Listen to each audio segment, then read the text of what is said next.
How did this one feel to you different than the others? Did it feel like the most significant victory that you've had so far in your UFC career? You know, it's definitely the biggest fight of my career so far. It's just an honor to be here, and it was an honor to fight Miesha. She's somebody that I've always looked up to, and so to finally be in this position and fight somebody who's been my idol for a long time, it shows me that I'm doing something right. You were coached by her on The Ultimate Fighter, and then she retired after the fight and said it was kind of because of her performance and the result. Like, how did you take that? What did you take away from that? You know, I mean, this is a huge opportunity. It's an honor to be here and fight on this New York card. If she was going to go out with a retirement, I wouldn't necessarily agree with the fact of going out with a loss, but you know, Miesha has nothing to keep her head down about. She has every reason to keep her head high.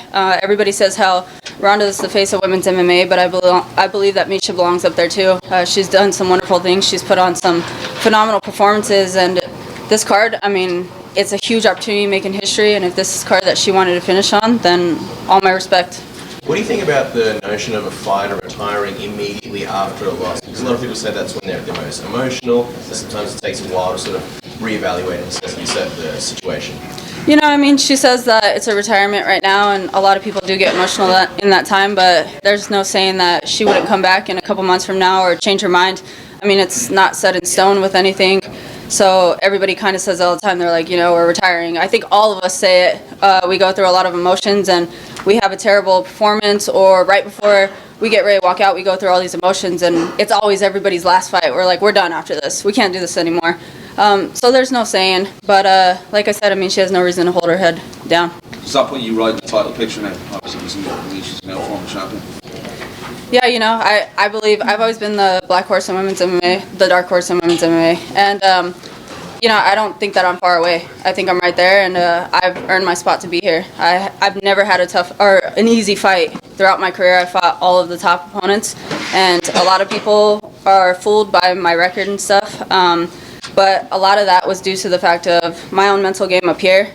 So for this fight, we went through. I have a phenomenal set of coaches in my corner, and we've changed up a lot of things, and just kind of proven to myself from here on out, and I believe I'm right there. You feel like you're finally going to get the respect now? I mean, Miesha's a huge name in the sport, and you went out there and dominated her. Do you feel like people are finally going to stop making you an underdog in this fight? You know, underdog or not, I mean, I'm not going out there. I have nothing to prove to anybody else. I'm doing this because I love the sport. I have a passion for it, and it's just something that is within me. I have all the support I need within my family, my friends, and I have a ton of loyal fans out there. So whether people believe in me or not, I'm out there performing. I'm believing in myself. I have coaches who are behind me 100%, teammates who are behind me, and that's all that matters to me. Respect or not, I'm going to keep growing. Did you and Miesha say anything to each other after the fight? Have you had a chance to see her in the back yet? And if you guys have spoken, what did that go like? What did you say to her after you found out these news? Right after the fight, you know, I mean, we obviously gave each other a big hug. I thanked her for the fight, told her to keep her head up, and she just she told me she's proud of me and to keep my head up and keep climbing, and the title is mine, to go out there and get what's mine. Did you feel comfortable in the cage there? It seemed like you were pretty much in control of, like I said, most of the fight. If you ask me, I think I'm becoming a real danger in the sport because, like I said, before all these other fights and before this winning streak that I was on, the only person beating me was myself. And now that I'm getting that right up here, that makes it dangerous. What exactly are you doing differently? I've done a lot of sports psychology. I do a lot of journaling. I've definitely sat back and really looked at myself as a fighter and everything. I've remembered why I started the sport a long time ago. And I've been going out, I've been having fun again. That's the most important thing. I coach a bunch of high school gymnasts, and the number one thing I tell them is to always have fun. I have a lot of teammates, and they sit there and they go through their emotions, and the number one thing I say is have fun. But I was never practicing what I was preaching. So to go through and actually have fun again and listen to my coaches and just enjoy the ride, it's made a big difference. When do you want to fight next? Do you sort of have that planned out in your head yet?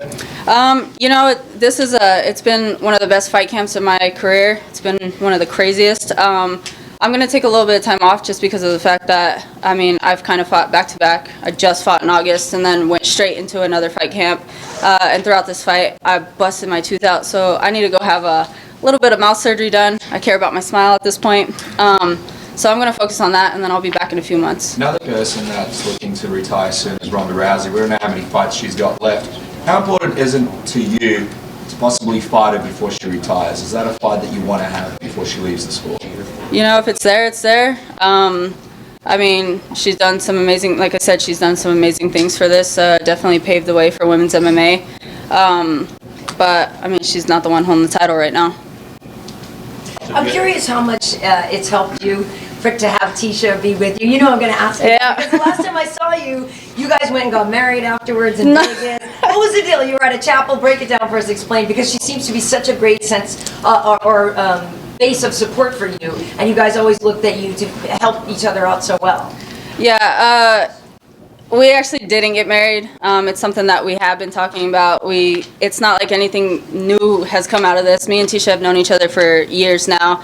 We've always been friends, and I mean, a spark kind of just happened throughout this time period. After my last fight, we were just walking around Vegas, and everybody's always like, "Oh, Raquel and Tecia, Raquel and Tecia." So we took a picture, and it went crazy. So, but we're not married at this point.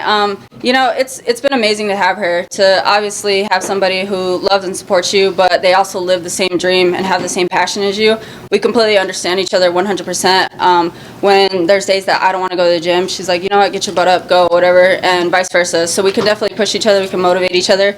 And there's nothing funner than having your partner, somebody who you care about, and then you can go to the gym and you can wrestle and play around and do everything. So it's been, I don't know, I mean, I'm completely happy 100% in my life as far as friends, the relationships I surround myself, my coaching staff, my teammates, my girlfriend, my family. So at this point, I mean, the only place for me to go is up. And I apologize for asking about it because most people don't usually ask guys about their significant others, but in this case it feels special to me because Amanda Nunes is out and she is our champion, and I'm just curious how much that part matters to you, to be a role model or to, you know, just sort of live your life the way you want to without judgment. You know, I believe that we were all dealt one life, and we're supposed to live it the way that we want. I don't tell anybody else how to live their life, and I don't want them to tell me how to live my life. So, you know, I mean, me and Tecia are just out. We're loving each other. We're having fun. We're enjoying the ride, and we're enjoying our life while inspiring people. And then the people that we surround ourselves, they inspire us just as much. So, you know, I'm proud of my own skin, and I'm proud with who stands beside me.